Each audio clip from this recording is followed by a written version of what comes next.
الحمد لله نحمده ونستعينه ونستغفره ونعوذ بالله من شرور أنفسنا ومن سيئات أعمالنا من يهده الله فلا مضل له ومن يضلل فلا هادي له وأشهد أن لا إله إلا الله وحده لا شريك له وأشهد أن محمدا عبده ورسوله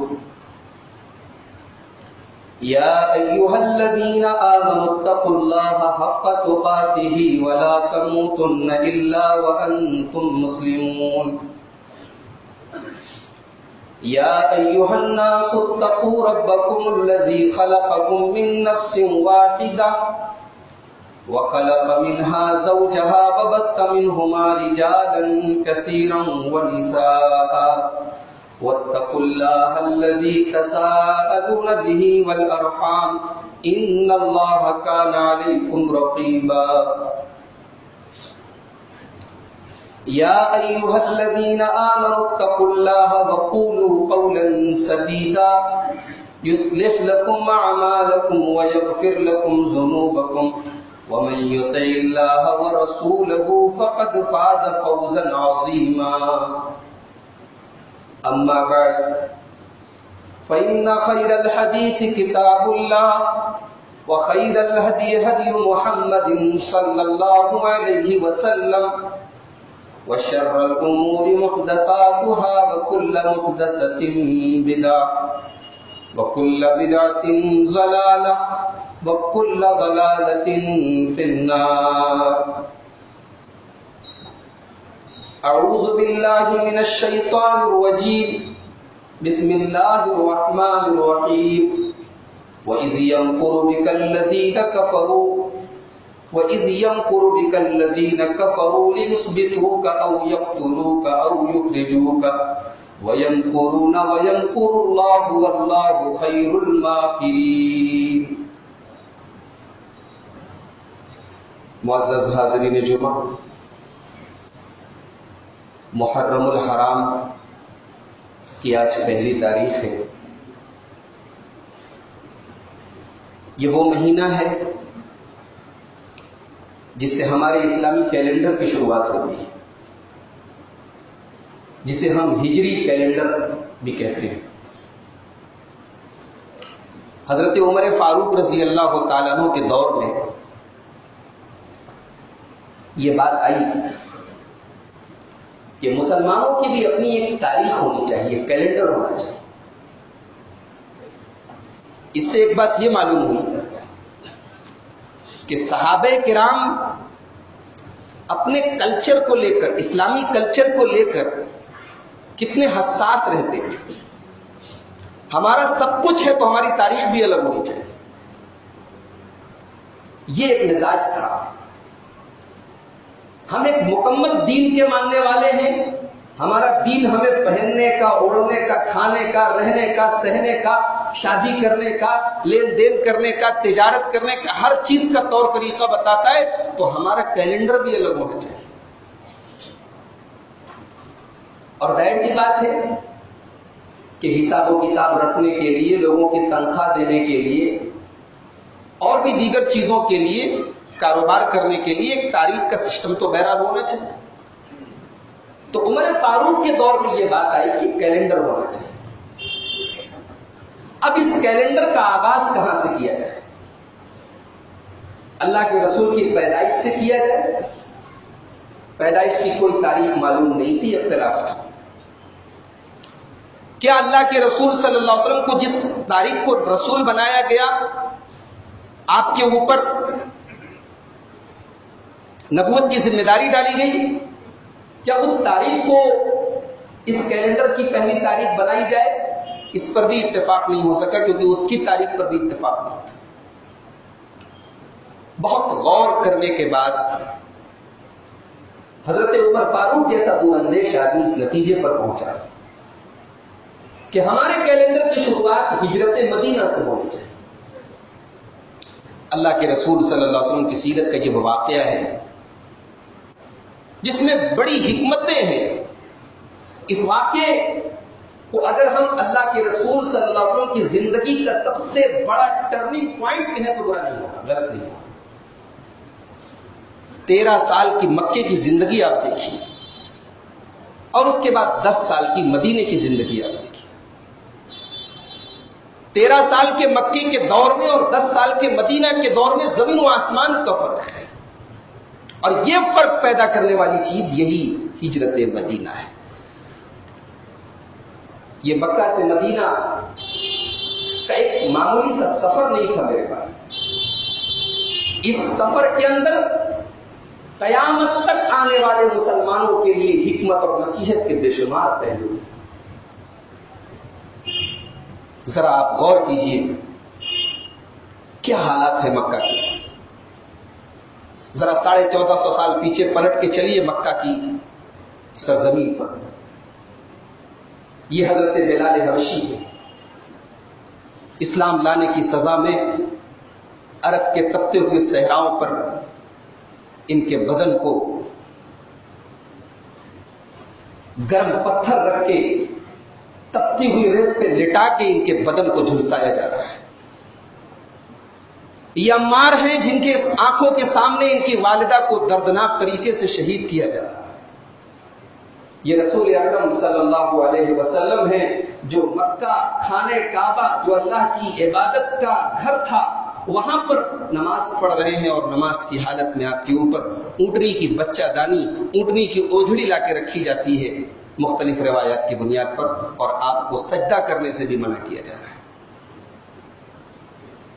جہاں اسلام کا نام لینا جرم ہے، جہاں لا الہ الا اللہ کا اقرار کرنا گناہ ہے، 13 سال کی یہ تکلیفوں کا دور ہے۔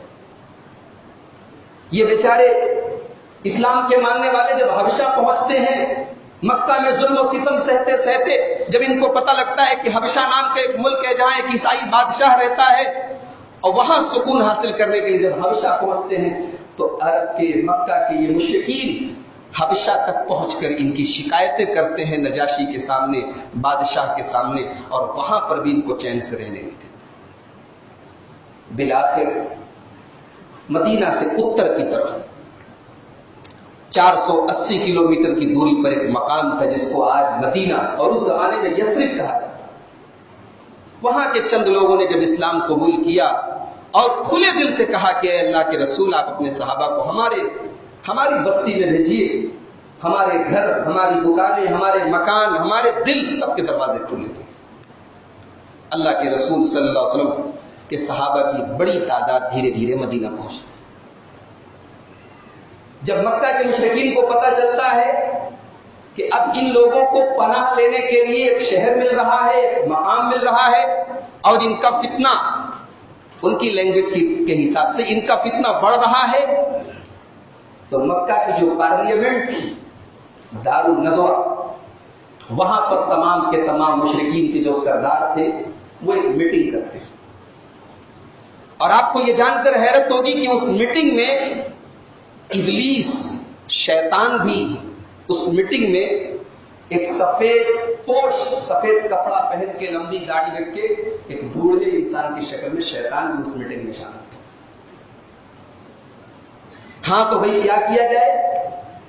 محمد اور ان کے ماننے والے تو دن بدن بڑھ رہے ہیں، ہمارے باپ دادا کا جو مذہب تھا وہ خطرے میں نظر آ رہا ہے، ان کی تحریک کو، ان کے مشن کو روکنے کے لیے کیا کیا جائے؟ ایک آدمی کھڑا ہوتا ہے، میری رائے یہ ہے کہ محمد صلی اللہ علیہ وسلم کو رسیوں سے جکڑ کے کسی کمرے میں قید کر دیا جائے، جب وہ اپنے ساتھیوں سے ملیں گے نہیں تو بات آگے بڑھے گی نہیں۔ لیکن باقی لوگوں نے کہا کہ یہ رائے صحیح نہیں، اگر ہم محمد کو کہیں پر قید کریں گے ان کے ساتھی کبھی یہ دیکھ کر برداشت نہیں کریں گے اور بڑا ہنگامہ کریں گے، یہ رائے صحیح نہیں۔ ایک رائے یہ سامنے آئی کہ محمد صلی اللہ علیہ وسلم کو نکال کر کسی دور علاقے میں بھیج دیا جائے جہاں تک کسی کی پہنچ نہ ہو، ان کا نام و نشان نہ ملے، ان کا آتا پتہ نہ ملے، دھیرے دھیرے یہ معاملہ دب جائے گا، ختم ہو جائے گا۔ کہا کہ نہیں، محمد کے ماننے والے بڑی محبت کرتے ہیں اپنے رسول سے، ہم جہاں پر بھی لے کے جائیں گے وہ پہنچ جائیں گے۔ اس کے بعد اس امت کا فرعون کھڑا ہوا، جسے ہم اور آپ ابو جہل کے نام سے جانتے ہیں۔ ابو جہل کھڑا ہوا اور اس نے کہا کہ میری رائے یہ ہے کہ ہر قبیلے کا ایک نوجوان تیار کرو، ہر قبیلے کا ایک نوجوان تیار کرو اور اس کے ہاتھ میں ننگی تلوار دے کر آج کی رات محمد صلی اللہ علیہ وسلم کے دروازے پر بھیجو، اور صبح کو جیسے ہی وہ اپنے گھر سے نکلے، تمام کے تمام نوجوان اکٹھے ایک حملے میں ان کا کام تمام کر دیں۔ اس طریقے سے ان کا خون تمام قبیلوں میں بڑھ جائے گا۔ ان کے خاندان کے لوگ اگر انتقام بھی لینا چاہیں گے، اگر بدلہ بھی لینا چاہیں گے، اگر قصاص بھی لینا چاہیں گے تو کس سے لیں گے؟ ان کا خون تمام قبیلوں میں بڑھ جائے گا۔ شیطان جو ایک بوڑھے کی شکل میں بیٹھا تھا کھڑا ہو گیا، کہا کہ القول ما قال هذا الرجل، اس آدمی نے جو بات کہی ہے وہی بات مضبوط بات ہے، اسی بات میں دم ہے، یہی مشورہ سب سے صحیح ہے، محمد صلی اللہ علیہ وسلم کو روکنے کا اور کوئی طریقہ نہیں۔ اس رائے پر اتفاق ہو جاتا ہے۔ تمام قبیلے کے ہٹے کٹے نوجوانوں کا نام بھی وہاں پر چوائس کر لیا جاتا ہے، ان کا سلیکشن بھی ہو جاتا ہے۔ محمد اکرم صلی اللہ علیہ وسلم کو کوئی خبر نہیں ہے کہ میرے خلاف کیا کیا پلاننگ چل رہی ہے۔ اللہ تبارک و تعالی حضرت جبریل کو بھیجتا ہے اور سورہ انفال کی آیت نمبر 30 نازل ہوتی ہے۔ وَإِذْ يَمْكُرُ بِكَ الَّذِينَ كَفَرُوا لِيُثْبِتُوكَ أَوْ يَقْتُلُوكَ أَوْ يُخْرِجُوكَ، اے میرے نبی، آپ کو خبر بھی نہیں، آپ کو پتا بھی نہیں آپ کے خلاف کیا سازشیں ہو رہی ہیں، کیا مکر و فریب کیا جا رہا ہے، آپ کو قید کرنے کی، آپ کو قتل کرنے کی، آپ کو نکالنے کی بات ہو رہی ہے۔ وَيَمْكُرُونَ وَيَمْكُرُ اللَّهُ، اور اے میرے نبی، اللہ تبارک و تعالیٰ کہ دین کو، اس کے رسول کو روکنے کے لیے یہ لوگ جو بھی پلاننگ کر رہے ہیں، جو بھی چال چل رہے ہیں، یہ اپنی چال چل رہے ہیں۔ وَيَمْكُرُ اللَّهُ، اور اللہ تبارک و تعالیٰ اپنی تدبیر کر رہا ہے، یہ اپنی پلاننگ کر رہے ہیں، اللہ تعالیٰ اپنی پلاننگ کر رہا ہے۔ وَاللَّهُ خَيْرُ الْمَاكِرِينَ، اور اللہ تبارک و تعالیٰ تو بیسٹ پلانر ہے، اس سے بہترین پلاننگ کرنے والا، اس سے بہترین تدبیر کرنے والا کوئی نہیں۔ اے نبی اکرم، گھبرانے کی ضرورت نہیں ہے آپ کو، اللہ تبارک و تعالیٰ ان کے ایک ایک قدم سے باخبر ہے، اور اللہ جو چاہے گا وہی ہوگا۔ حضرت جبریل آئے اور کہا کہ اللہ کے رسول، آج کی رات آپ اپنے گھر میں نہیں گزاریں گے، آج کی رات آپ کو نکل جانا ہے۔ دوپہر کا ٹائم تھا، اللہ کے رسول صلی اللہ علیہ وسلم اپنے سر پہ رومال وغیرہ، کپڑا وغیرہ اپنے سر پہ باندھ کے دوپہر کے ٹائم حضرت ابو بکر کے گھر پہنچے۔ عام طور سے اللہ کے رسول اس وقت حضرت ابو بکر کے گھر نہیں جاتے تھے۔ حضرت ابو بکر آرام سے بیٹھے تھے، اللہ کے رسول نے دروازہ کھٹکھٹایا، حضرت ابو بکر نے دروازہ کھولا۔ حضرت ابو بکر گھبرا کہ کیا بات ہے، اے اللہ کے رسول، اس ٹائم اس وقت تو آپ کا آنا نہیں ہوتا ہے، کیا بات ہے؟ آپ نے کہا کہ ابو بکر، میں چاہتا ہوں کہ ہم تنہائی میں کچھ بات کریں، تمہارے آس پاس جو لوگ ہیں ان کو ہٹا دو۔ کہا اللہ کے رسول، یہاں کوئی غیر نہیں ہے، میری بیٹیاں ہیں، میرا بچہ ہے، یہاں کوئی غیر نہیں ہے، آپ بتائیے کیا بتانا چاہیے۔ کہا اے ابو بکر، اللہ تبارک و تعالیٰ کی طرف سے حکم مل چکا ہے نکلنے کا، آج کی رات ہمیں مکہ چھوڑ دینا ہے، اپنا گھر چھوڑ دینا ہے۔ حضرت ابو بکر کہتے ہیں اے اللہ کے رسول، الصحبت بأبی یا رسول اللہ، اے اللہ کے رسول، میرے باپ آپ کے اوپر قربان ہو جائیں، میری ماں آپ کے اوپر قربان ہو جائے، اے اللہ کے نبی، یہ سفر آپ کو اکیلے کرنا ہے یا مجھے بھی ساتھ میں لے کر چلیں گے؟ آپ نے فرمایا اے ابو بکر، تمہیں بھی ساتھ میں لے کر چلیں گے۔ حضرت ابو بکر کی آنکھوں میں آنسو بہنے لگتے ہیں، رونے لگتے ہیں زار و قطار۔ حضرت عائشہ کہتی ہے میں نے زندگی میں خوشی کے آنسو سب سے پہلے اگر کسی کی آنکھ میں دیکھے تو اپنے باپ ابو بکر کی آنکھوں میں دیکھی۔ نبی اکرم مجھے اپنے ساتھ لے کر چلیں گے، یہ غم نہیں ہے، کہ 2 بچیاں ہیں جوان، ان کو چھوڑ کے جانا ہے. یہ غم نہیں ہے کہ اپنی بیوی کو چھوڑ کے جانا ہے. یہ غم نہیں ہے کہ اپنے باپ دادا اپنے پرکھوں کا بنایا ہوا گھر چھوڑ کے جانا ہے. یہ غم نہیں ہے کہ اپنی بچپن سے جوانی اور اب تو 40 کے قریب کی عمر ابوبکر کی ہو رہی ہے، اپنی زندگی کا ایک بڑا حصہ جس وطن میں، جس ملک میں، جس شہر میں گزارا ہے، اس کو چھوڑ کے جانا ہے. یہ غم نہیں ہے، خوشی ہے اس بات کی کہ رسول کے مشن میں رسول کے ساتھ جا رہا ہوں. خوشی کے آنسو ابوبکر کی آنکھوں سے گرنے لگتے. کہا ہے اللہ کے نبی، جب سے آپ نے اشارہ کیا تھا کہ ایک دن مکہ چھوڑنا ہے، اس دن سے میں نے 2 سواریاں تیار کر کے رکھی تھی. اللہ کے رسول میں کھلاتا تھا پلاتا تھا، 2 سواریاں تیار کر رہا تھا. اے اللہ کے رسول، آج ایک سواری آپ لے لیجئے. آج وہ دن آ گیا ہے جب وہ سفر کرنا ہے. آپ نے فرمایا ابو بکر میں یہ سواری بغیر پیسے کے، بغیر قیمت کے نہیں لوں گا، قیمت دوں گا میں. جانتے ہیں اللہ کے نبی نے قیمت کیوں دی؟ علماء کرام نے، شارحین حدیث نے لکھا ہے اللہ کے رسول چاہتے تو ابو بکر تحفے کے طور پر سواری دے رہے تھے، لے سکتے تھے، مگر اللہ کے رسول کا مقصد یہ تھا کہ یہ ہجرت کا سفر ہے. ہجرت جس کو کہتے ہیں اللہ کے لیے اپنا وطن چھوڑنا، اللہ کے لیے اپنا پریوار چھوڑنا، اللہ کے لیے اپنا ملک چھوڑنا. حضرت ابوبکر یہ چاہتے تھے کہ اس مقدس سفر میں کسی اور کا احسان میری گردن پر نہ رہے. یہ سفر صرف اللہ کے لیے رہے. اس سفر میں سواری بھی لے کے جاؤں تو اپنے پیسے کی لے کر جاؤں، خالص میرے پیسے کی. یہ وہ مقصد تھا. اللہ کے رسول صلی اللہ علیہ وسلم کہا کہ نہیں ابوبکر، اس کا پیسہ نہ دوں گا. اس کے بعد اللہ کے نبی اپنے گھر آتے ہیں. حضرت علی رضی اللہ تعالیٰ عنہ جو حضرت ابو طالب کے بیٹے تھے، ابو طالب کے بیٹے تھے اور اللہ کے رسول کی پرورش کے سائے میں رہتے تھے. اللہ کے رسول ہی ان کی پرورش کر رہے تھے حضرت علی کی.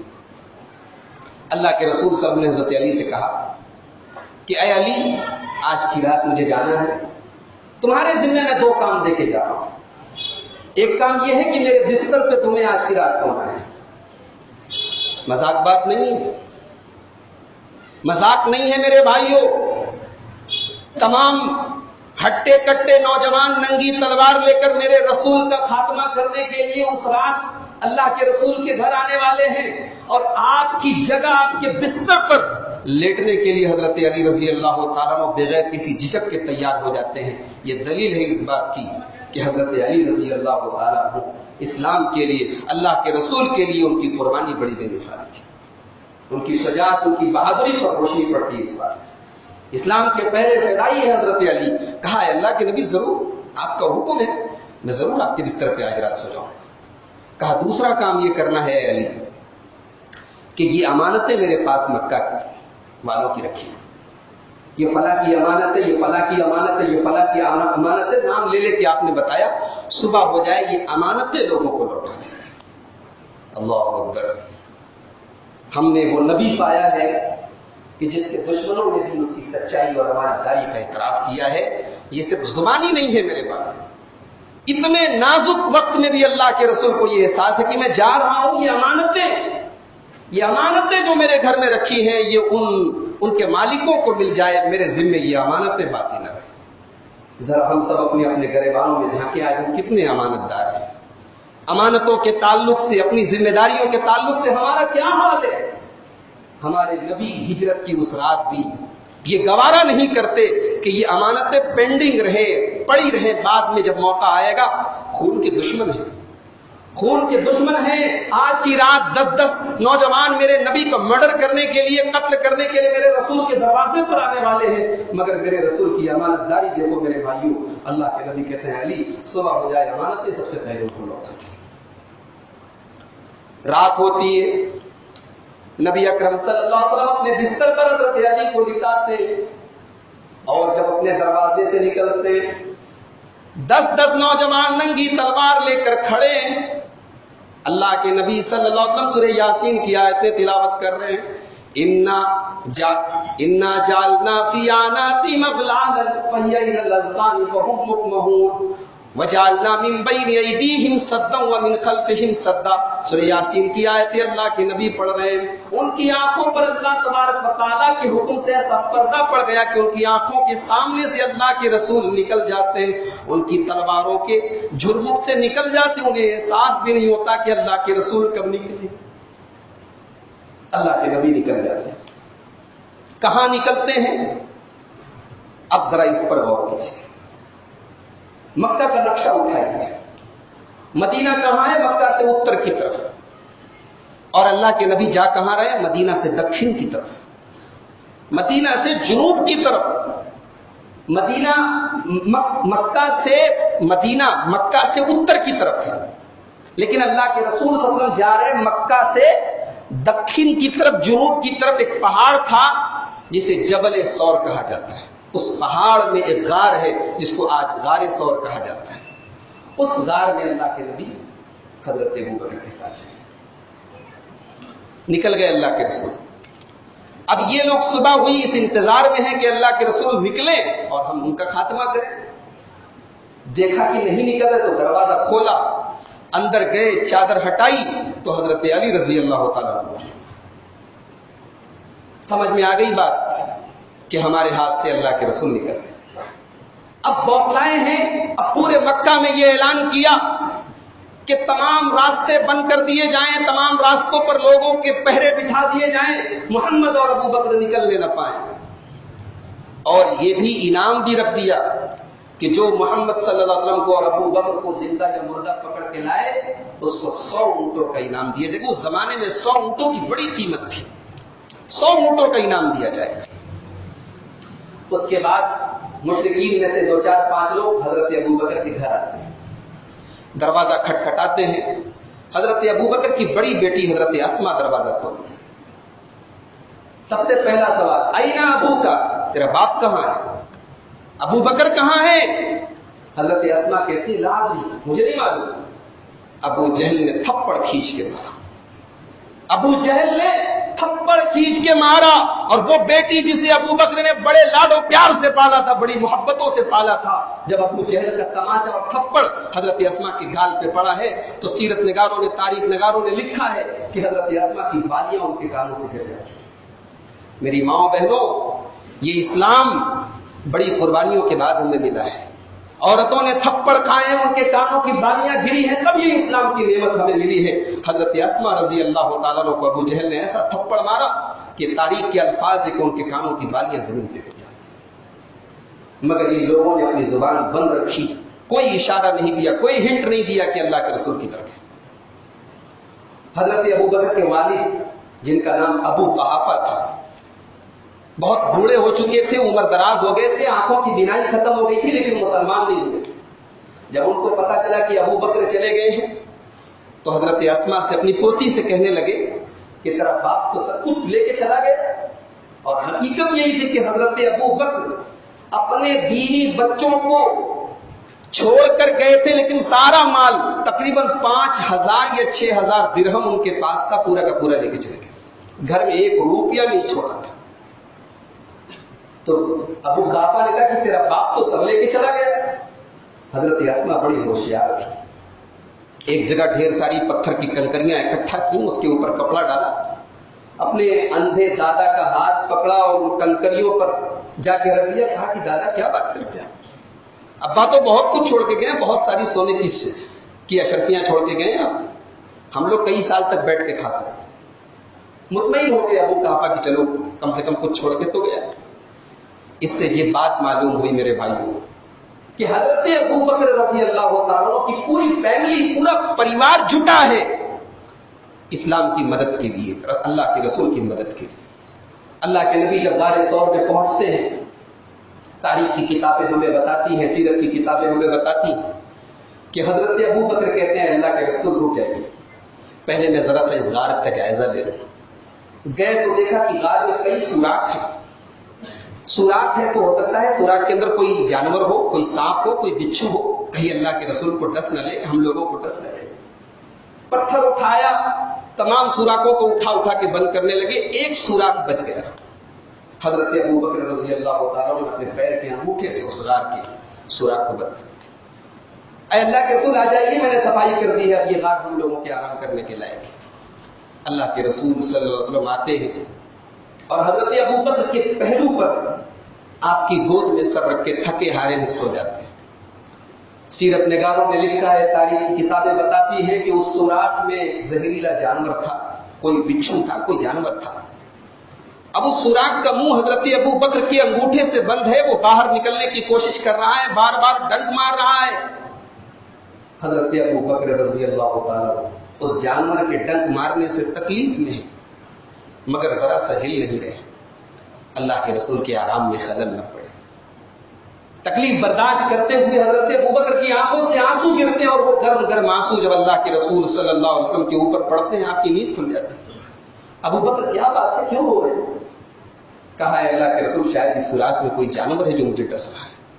فوراً انگوٹھا ہٹایا، جانور کو باہر نکال کے اس کو مارا، ختم کیا، اور اللہ کے رسول نے اپنا لعاب حضرت ابو بکر کے اس زخم پر لگایا اور وہ بالکل ٹھیک ہو گیا۔ اللہ کے رسول صلی اللہ علیہ وسلم حضرت ابو بکر کے ساتھ 3 دن تک غار ثور میں رہے۔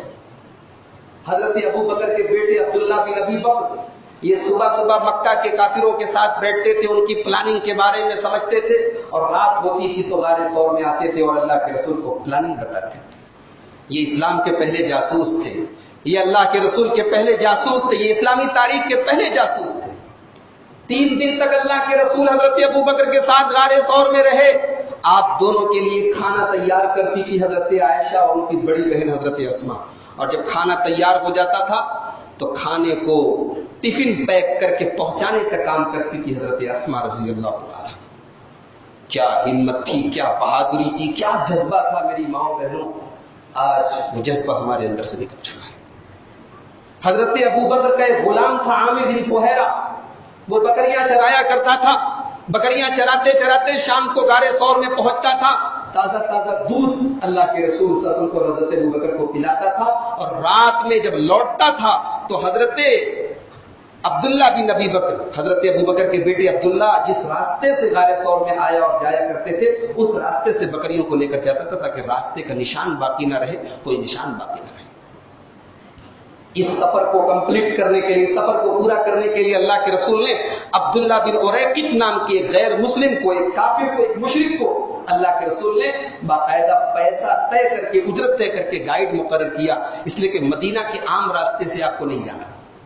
اگر آپ میپ اٹھا کے دیکھیں تو مدینہ کا جو عام راستہ تھا، اللہ کے رسول اس عام راستے سے نہیں گئے تھے، بلکہ آپ سمندر کے کنارے کنارے ساحلوں کے راستے سے، جو تھوڑا لمبا راستہ تھا، لیکن اللہ کے رسول نے حکمت کے تحت، پالیسی کے تحت، پلاننگ کے تحت آپ نے ساحل سمندر کے کنارے کے راستے کو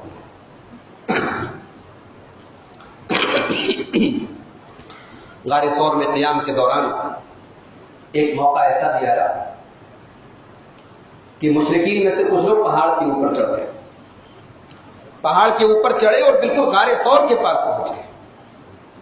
حضرت ابو بکر رضی اللہ تعالیٰ نے دیکھا، کہا اے اللہ کے نبی، لو ان احدهم نظر تحت قدمیہ لابصرنا، اے اللہ کے رسول اگر کسی نے اپنے پیروں کے نیچے دیکھ لیا ہم نظر آ جائیں گے۔ سامنے مشرکین کھڑے ہیں، خطرہ سر پر ہے، مگر اللہ اکبر، ہم نے وہ نبی پایا ہے جسے اللہ کی ذات پر بڑا یقین تھا، بڑا توکل تھا، بڑا اعتماد تھا، بڑا بھروسہ تھا۔ اللہ کے نبی نے بڑے اطمینان اور یقین کے ساتھ کہا، یا ابا بکر ما ظنک باثنین اللہ ثالثہما، اے ابو بکر تم کیا سمجھتے ہو کہ ہم 2 ہیں؟ نہیں ہم 2 نہیں، ہم 3 ہیں، ہم 3 ہیں، ہمارے ساتھ ایک تیسرا بھی ہے اور وہ اللہ ہے، اللہ کی ذات ہمارے ساتھ ہے، اللہ کی مدد ہمارے ساتھ ہے، اللہ تبارک و تعالی ہمیں رسوا اور ختم نہیں کرے۔ قرآن کریم میں اللہ تبارک و تعالی نے سورہ توبہ کے اندر اس واقعے کا ذکر کیا ہے، الا تنصروه فقد نصره اللہ اذ هما في الغار اذ يقول لصاحبه لا تحزن ان اللہ معنا۔ تم میرے رسول کی مدد نہیں کرو گے؟ تم مت کرو، میں نے اپنے رسول کی مدد کی ہے جب میرا نبی اپنے ساتھی، اپنے دوست، اپنے یار ابو بکر کے ساتھ غار ثور میں تھا، اور ابو بکر نے اپنے نبی سے پوچھا تھا کہ ہمارے ساتھ کیا ہوگا، تو نبی اکرم نے جواب دیا تھا لا تحزن ان اللہ معنا، اے ابو بکر ڈرو مت، اللہ ہمارے ساتھ۔ اللہ کے رسول 3 دن تک غار ثور میں قیام کرنے کے بعد وہاں سے جب روانہ ہوتے ہیں عبداللہ بن اوریقط کی قیادت میں، تو راستے میں ایک جگہ پڑتی ہے دیار بنی مدلج، وہاں پر سراقہ بن مالک نام کا ایک آدمی اپنے ساتھیوں کے ساتھ بیٹھا ہوا تھا۔ اچانک ان لوگوں کی نظر پڑی تو ایک آدمی نے کہا کہ لگ رہا ہے کہ یہ محمد اور اس کے ساتھی۔ سراقہ ابن مالک نے کہا نہیں تم لوگوں کو وہم ہوا ہے، کوئی اور ہے۔ سراقہ ابن مالک یہ چاہتا تھا کہ اللہ کے رسول کو پکڑنے کا جو انعام ہے وہ اکیلے مجھے ملے۔ جب اس کے ساتھی وہاں سے چلے گئے تو ایک گھوڑے پر بیٹھتا ہے اور اللہ کے رسول کا پیچھا کرتا ہے، اللہ کے رسول کا پیچھا کرتا ہے اور بالکل قریب پہنچ جاتا ہے۔ اللہ کے رسول صلی اللہ علیہ وسلم قرآن کی تلاوت کر رہے ہیں، قرآن کی تلاوت کی آواز سراقہ ابن مالک کے کانوں میں پہنچنے لگتی ہے۔ حضرت ابو بکر کہتے ہیں اللہ کے رسول قد قتینا، دشمن تو ہمارے بالکل قریب آ گیا، اب ہم کیا کریں گے؟ اللہ کے نبی ہاتھ اٹھاتے ہیں، اللہم اکفنی بما شئت، اے اللہ تو میری مدد فرما، اے اللہ اس کو روک دے، اس کو میرے قریب نہ پہنچنے دے۔ تاریخ اور سیرت کی کتابیں بتاتی ہیں کہ پتھریلی زمین پر سراقہ ابن مالک کا گھوڑا بیٹھ جاتا ہے۔ سراقہ اٹھا رہا ہے، گھوڑا نہیں اٹھ رہا ہے، سراقہ مار رہا ہے، گھوڑا نہیں اٹھ رہا ہے۔ سراقہ کا بیان ہے کہ پتھریلی زمین ایسی لگ رہی تھی جیسے دلدل بن گئی اور میرا گھوڑا دھستا چلا جا رہا ہے۔ مجبور ہو کے اتر کے آتا ہے اور اللہ کے رسول سے معافی مانگتا ہے اور پوری بات بتاتا ہے اور کہتا ہے کہ اے محمد صلی اللہ علیہ وسلم مجھے آپ ایک معافی نامہ لکھ کر دے دیجئے کہ آگے چل کر کبھی اگر ایسا موقع آیا کہ آپ مکہ آئیں گے تو مجھے آپ معاف کر دیں گے۔ اللہ کے رسول ایک تحریر حضرت عامر بن فہرہ سے ایک تحریر لکھواتے ہیں اور کہتے ہیں کہ جاؤ ہم نے تمہیں معاف کیا۔ سراقہ ابن مالک واپس آتا ہے، مشرکین پوچھتے ہیں کیا ہوا، اللہ کے رسول ملے؟ بولے نہیں ادھر کوئی نہیں ہے، ادھر سے چلے جاؤ۔ صبح کو جو آدمی اللہ کے رسول کا دشمن بن کے نکلا تھا، شام کو وہی آدمی اللہ کے رسول کا ڈیفنس کر رہا ہے، اللہ کے رسول کا بچاؤ کر رہا ہے۔ میرے بھائیوں، سفر ہجرت کے واقعے میں بڑے پہلو ہیں، بڑی نصیحتیں ہیں۔ آج کا وقت ختم ہو گیا ہے، ہم اس موضوع کو انشاءاللہ اگلے خطبہ جمعہ کے لیے مؤخر کرتے ہیں۔ اللہ تبارک و تعالیٰ سے دعا ہے الہ العالمین اس واقعے سے ہم سب کو عبرت اور نصیحت حاصل کرنے کی توفیق عطا فرما۔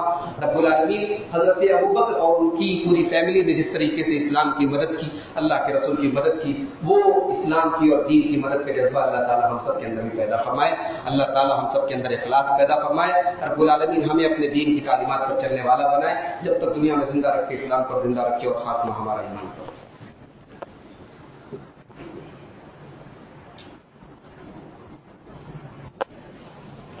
الحمد لله كفى وسلام على عباده الذين اصطفى أما بعد قال الله سبحانه وتعالى أعوذ بالله من الشيطان الرجيم بسم الله الرحمن الرحيم إن الله وملائكته يصلون على النبي يا أيها الذين آمنوا صلوا عليه وسلموا تسليما اللهم صل على محمد وعلى آل محمد كما صليت على إبراهيم وعلى آل إبراهيم إنك حميد مجيد اللهم بارك على محمد وعلى آل محمد كما باركت على إبراهيم وعلى آل إبراهيم إنك حميد مجيد اللهم انصر من نصر دين محمد صلى الله عليه وسلم واجعلنا منهم واخذل من ترك دين محمد صلى الله عليه وسلم ولا تجعلنا منهم آمين عباد الله رحمكم الله إن الله يأمر بالعدل والإحسان وإيتاء ذي القربى وينهى عن الفحشاء والمنكر والبغي يعظكم لعلكم تذكرون